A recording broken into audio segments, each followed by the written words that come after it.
Does the front of your hip snap every time you try to do an ab exercise? It might not necessarily be painful, but it sure can be annoying to deal with. And you just can't help but wonder, is this a problem? Is this causing other problems? What's going on with this issue? Why is my hip snapping? Today we're going to be talking about the snapping hip, and we're going to talk about what it is it or is it not a problem, and finally what you can do about it. So first, let's just get it out of the way. Is this a problem? The simple answer is, well, we don't actually know, but more than likely it is not a problem. Your body makes noises all the time. It's no different than cracking a knuckle. Cracking a knuckle is a release of air pocket and fluid pressure. The snapping hip is a slightly different sensation. It feels a little bit more like a guitar string strumming back and forth. But again, in most circumstances for people, it's not painful, and it continues to not be painful for a long period of time, even when it's not addressed. Why does the snapping hip occur? Well, again, this is just theory. We don't actually know, but it's my assumption that it has a lot to do with the position of your hip relative to the tension that is created through musculature such as the rectus femoris, the psoas, and various different tendons that might cross your hip joint. Now, before we get any further, I just want to mention the sponsor of this, which is ourselves, Sports Rehab Expert Education. We have an online remote training program at sportsrehabexpert.com that includes 4 workouts. That's the longevity workout, the capacity workout, our infinity workout, and the Showtime workout. 4 workouts for the price of 1. You also get access to me personally to communicate with me, ask questions, send me videos of your form and technique so I can give you feedback on that. And then we also have all our injury rehabilitation programs. Included in that program is a hip rehabilitation program that is designed specifically for this snapping hip issue and a variety of other hip issues. So be sure to check that out at sportsrehabexpert.com. Click on the 0-week links workout and you can see exactly what that program entails. If we think about a tight muscle that is pulled, chronically placed in a lot of tension, where that muscle is in length all the time, that flattens that tendon out, puts pressure or compression down towards the hip joint. And if that hip joint is riding forward in the socket due to postures that you may be in throughout the day, such as the hip being pressed forward or a slouched position where your hip socket will more tend to ride forward in the joint.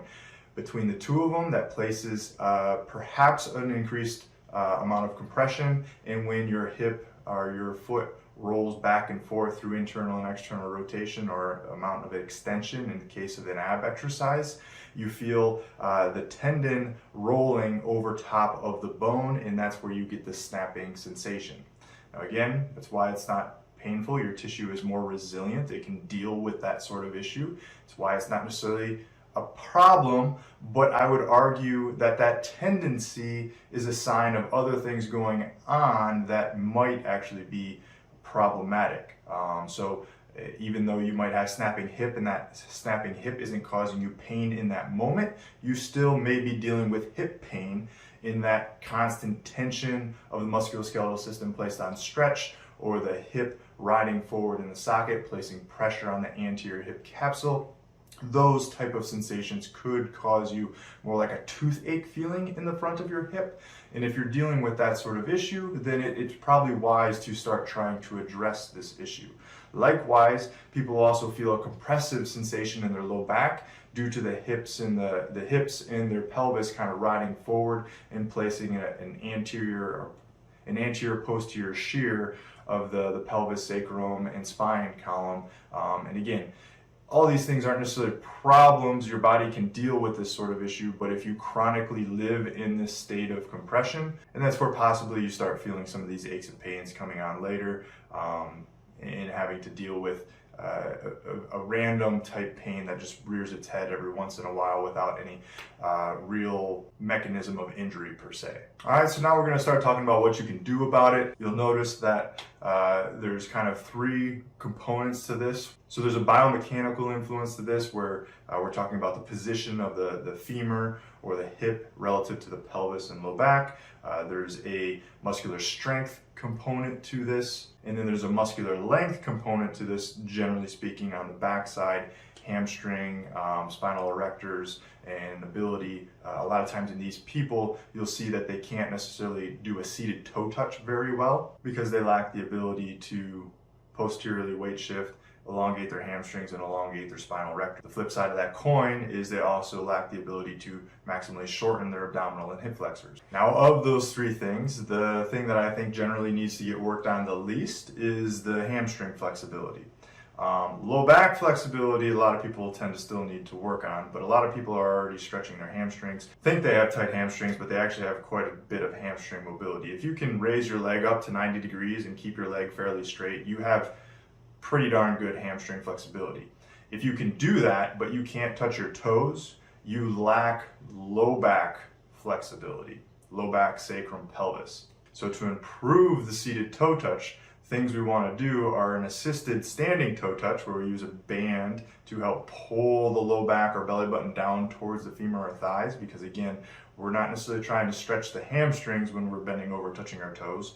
Although the hamstring will be stretched, we're trying to get the low back to flex a little bit more. We're trying to bring the spine, bring the belly button closer to our thighs, closer to our abdomen, so that we can close that joint angle a little bit better. Because again, that's something that a lot of people lack. Think about compressing the front side of a water balloon, that's going to expand the back side. Think about compressing the back side of the water balloon, that's going to expand the front side of the water balloon.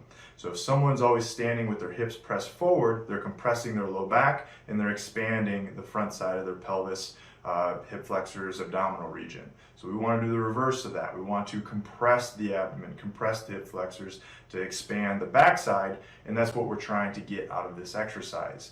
We're using gravity and a band to help assist us down in that position, and then eventually you could take that and do that in the seated position as well too, where you have a band attached to an object out in front of you to help pull you forward. But many people who struggle with that toe touch, that seated toe touch, they need the extra assist of the band plus gravity to help them out. So a lot of times we're starting in standing with that exercise, and then we're going to pair that with something that maximally shortens the front side.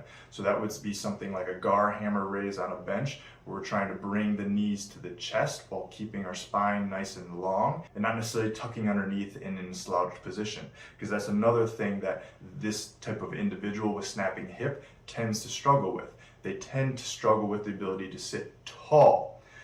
They tend to slouch a lot. Doesn't mean that slouching is bad, but it's a better thing. Like, you should be able to also sit upright and do so comfortably. If you can't sit upright for very long comfortably, then that becomes a problem, because you can't, again, shift pressure, and you always have to rely on the slouched position.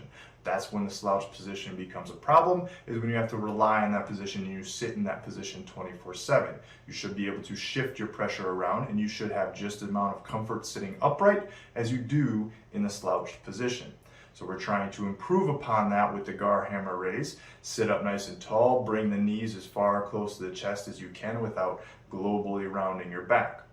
We can take that a step further, and we can do a hanging leg raise. Many times these people who struggle with the seated toe touch need the extra assist of a band to help lift them up higher, and to get more maximum compression in the front side of the abdomen wall.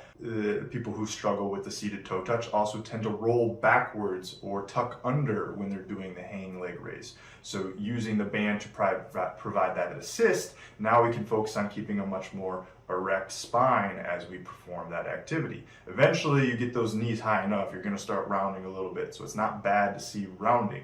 We just don't want to see a global orientation adjustment of the whole entire body, because then you're not actually accomplishing much of anything. You're just orienting your body around the axis point of your shoulder, and you're not actually teaching your body to compress the abdomen wall. Finally, we mentioned hip component of things. So if we go back to leg lowering, a big problem that I'll see with this is people have sloppy feet. They tend to orient their leg out to the side.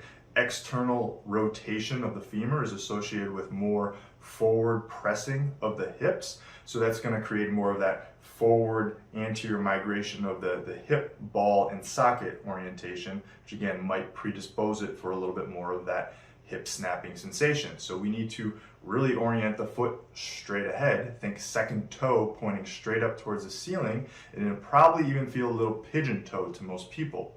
Furthermore, we don't want to abduct the legs or get the legs way out away from midline, because again, that's going to be associated with the hips press forward position or anterior migration of the femur as it sits in the socket. So we want to get the feet really close together. No, they might even be touching one another, or no wider than a fist width apart. Those feet can be touching one another, those big toes touching one another, because again, the goal is the second toe straight ahead. That would orient your kneecap, your femur straight ahead. So it might feel like your big toes are touching and the heels are slightly away from one another. And then if we move the legs up and down in that position, a lot of times that will reduce the snapping in and of itself with that leg lowering exercise. So then we want to also apply that to our other exercises, such as the 𝐾𝐝𝐫𝐤𝐻 raises. Notice when I'm doing this exercise, those big toes are touching one another in the shoe, and the heel is slightly away from one another. We're keeping a little bit more of that internal rotation orientation, which is going to be associated with more of a posterior glide of the hip in its socket, which can again create less tension and pressure in the front of the hip, which might potentially reduce your hip snapping. And then finally, we try to apply that with the hanging leg raise exercise. We don't want to be sloppy with our feet. We don't want the legs way out wide. We want to bring the legs in a narrow position. It's this internal rotation that tends to help with that snapping hip sound. And you're going to have to try to extrapolate this into your daily life. If you're someone who always stands with their feet super wide and their feet toed out, you're going to want to start bringing things closer and closer into midline and that second toe facing straight ahead, because again, that's going to remove that tendency that you have to place pressure in the front of your hip socket.